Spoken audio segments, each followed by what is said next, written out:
Hello बच्चों, मैं देवेंद्र सिंह। आज हम लोग पढ़ने वाले हैं क्लास 10th का मैथ। एक्सरसाइज है 3.2 का हम लोग का लेक्चर नंबर दूसरा है और 3.2 का हम लोग का दूसरा क्वेश्चन भी है। तो इसमें देखते हैं कि जो दूसरा क्वेश्चन है ऊपर देखिए लिखा हुआ है कि अनुपातों A1/A2, B1/B2 और C1/C2 की तुलना कर ज्ञात कीजिए कि निम्नलिखित समीकरण युग्म द्वारा निरूपित रेखाएं एक बिंदु पर प्रतिच्छेदित करती हैं, समांतर हैं अथवा समपाती हैं। तो हम लोग सबसे पहले जो जानेंगे कि प्रतिच्छेद क्या होती है, समांतर क्या होती है या समपाती क्या होती हैं। तो उसके लिए एक निर्देशांक ज्यामिति बनाएंगे, निर्देशांक रूल ले लेंगे x और y। तो हम लोग जानते हैं कि यदि दो रेखाएं एक दूसरे पर जितनी बार प्रतिच्छेद करेंगी या जितने बार उस पर टच करेंगी उसका मान भी उतना ही होगा। यदि एक बार टच किए तो उसका एक ही मान होगा, दो बार टच किए तो उसका दो मान आएंगे।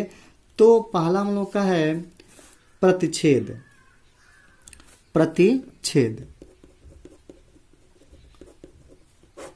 तो प्रतिच्छेद होगा तो दो रेखाएं माने तो एक रेखा यह हो गया और एक रेखा यह हो गया। तो यह रेखाएं एक बिंदु पर प्रतिच्छेदित करती हैं। तो एक बिंदु पर जब प्रतिच्छेदित करेगा तो वह उसका जो आंसर आएगा उसका मान क्या होगा, एक होगा। तो इसका एक हल होंगे, इसका एक हल होगा। जब प्रतिच्छेदित करेंगे तो इसका एक हल होता है।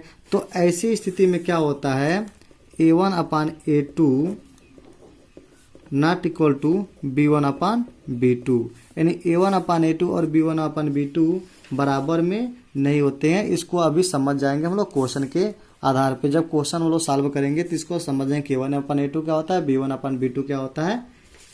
अब अगला हम लोग का है समपाती। समपाती तो हम लोग समपाती जानते हैं, यदि दो रेखाएं, यदि मान लीजिए इसमें दो रेखाएं एक दूसरे पर, समपाती मतलब होता है कि एक दूसरे पर मर्ज होना, यानी ए भी रेखा और ए भी रेखा एक दूसरे पर क्या हो, एक ही रेखा पर हो तो क्या होता है हम लोग का, ये समपाती होते। देखिए नहीं है, ये समपाती होती नहीं, एक ही रेखा पर हो, यानी कह सकते हैं इस तरह से। ऐसी ये भी है तो ऐसे ये भी होगा, यानी इसी पर होगा तो एक दूसरे पे समपाती होंगे। जब ये समपाती होंगे, जब समपाती होंगे तो यह एक रेखा दूसरे रेखा पे बहुत सारे स्थानों पर टच कर रही है तो इसका अनेक हल होते हैं, अनेक हल। जब अनेक हल होते हैं तो इसका मान आता है A1/A2 equal to B1/B2 equal to C1/C2। आप लोग बस इतना ही तैयार रखिएगा, आप लोग समझ जाएंगे सारी चीजें। अब तीसरा हम लोग का है समांतर। समांतर के लिए क्या करते हैं कि कोई है तो उसमें दो रेखाएं एक दूसरे क्या हो, समांतर हो। जब दूसरे के समांतर होते हैं तो एक दूसरे को टच नहीं करेंगे तो इसका कोई हल नहीं होगा, इसका कोई हल नहीं, कोई हल नहीं होंगे। जब कोई हल नहीं होते हैं तो क्या होता है, A1/A2 equal to B1/B2 not equal to C1/C2। बस आप इतना जानिए, यह और यह जानिए, बाकी चीज़ें आपको 100% समझ में आ जाएगी। तो दूसरे का पहला क्वेश्चन जो हम लोगों का है उसमें देखिए क्वेश्चन फिर से एक बार देख लीजिए कि कह रहा है कि अनुपातों A1/A2, B1/B2, C1/C2 की तुलना करके ज्ञात करना है कि समीकरण युग्म द्वारा रेखाएं बिंदु पर प्रतिच्छेदित करती हैं, समांतर अथवा समपाती। कोई समीकरण है तो मान लीजिए समीकरण दिया हम लोग का क्वेश्चन में 5x - 4y + 8 = 0, equation number first था हम लोग का। और एक है 7x + 6y - 9 = 0, इक्वेशन नंबर 2 है। तो इक्वेशन फर्स्ट और सेकेंड है की तुलना, तो समीकरण एक लिखेंगे यहाँ पे। समीकरण एक को A1x + B1y + C1 = 0 से तुलना करने पर समीकरण एक जो हम लोग का ये है तो इसका a1 upon a1 x b1y plus c1 equal to 0 से तुलना करें पर, तो a1 का स्थान पर क्या 5 है तो लिखेंगे a1 बराबर 5, b1 का स्थान पर -4 है तो b1 बराबर -4, और c1 का स्थान पर 8 है तो लिखेंगे 8। अब लिखेंगे समीकरण 2 को a2x plus b2y plus c2 बराबर 0 से तुलना करने पर, तो क्या हो जाएगा a2 का स्थान पर हमारे 7x है, यहाँ पर a2x है तो a2 बराबर क्या हो जाएगा 7, और b2 है यहाँ पर b2 बराबर क्या हो जाएगा 6, और c2 बराबर -9। तो हम लोग अनुपात निकालेंगे a1 अपान a2, तो a1 अपान a2 बराबर हो जाएगा a1 बराबर 5, अब a2 बराबर 7, 5/7। b1 अपान b2 जब निकालेंगे तो b1 बराबर क्या -4, अब b2 बराबर 6।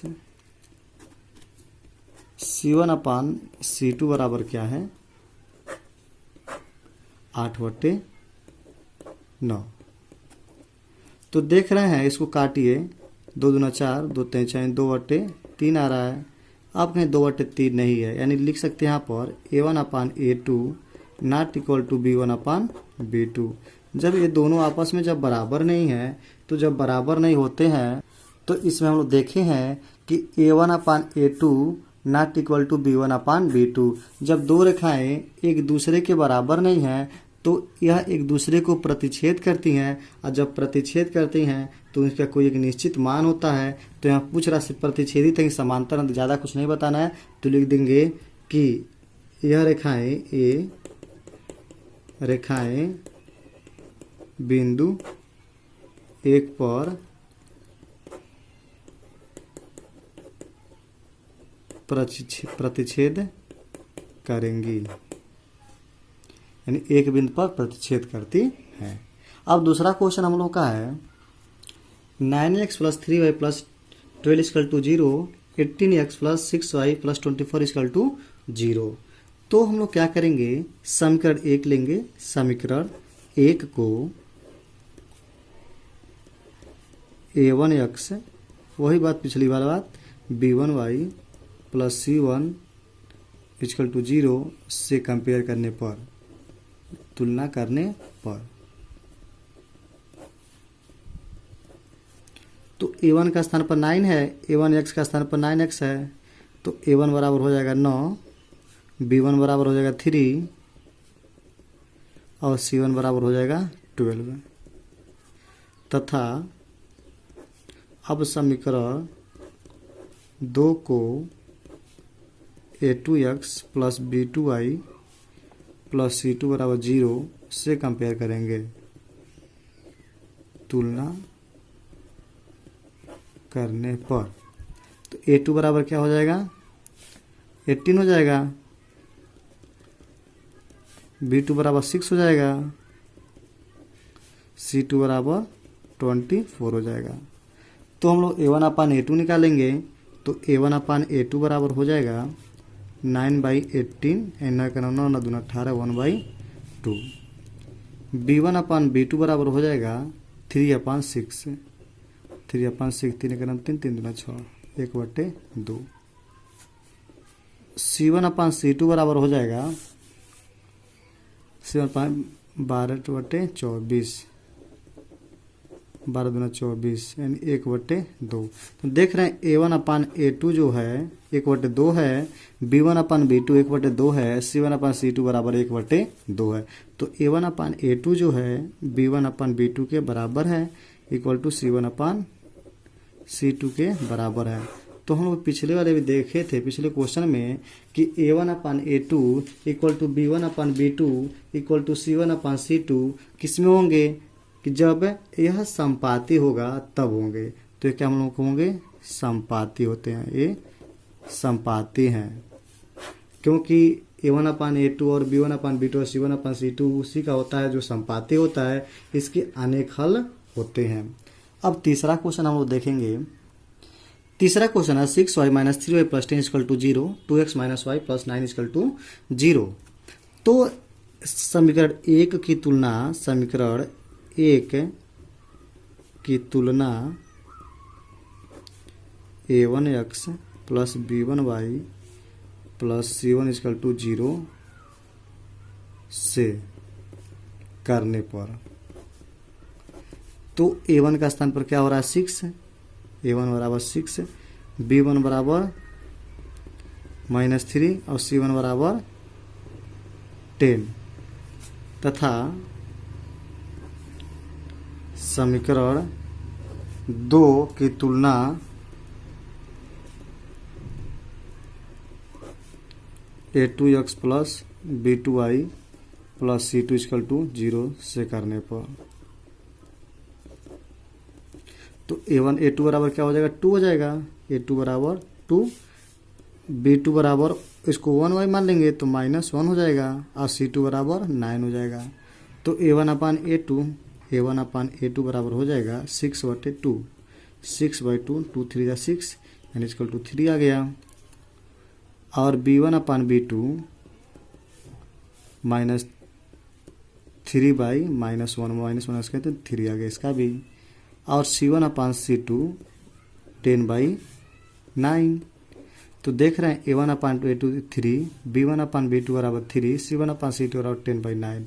तो लिख सकते हैं a1 अपान a2 बराबर b1 अपान b2 और not equal to c1 upon c2। तो एक कब स्थिति होगी जब ये समांतर होते हैं तब होते हैं, तो लिख देंगे ये समांतर हैं, ये समांतर हैं। अगर समांतर होंगे तो इसके कोई हल नहीं होंगे। तो इसी के साथ हमारा दूसरा क्वेश्चन समाप्त हुआ। अब मिलते हैं तीसरे क्वेश्चन को लेकर के अगले वीडियो में, तब तक के लिए धन्यवाद।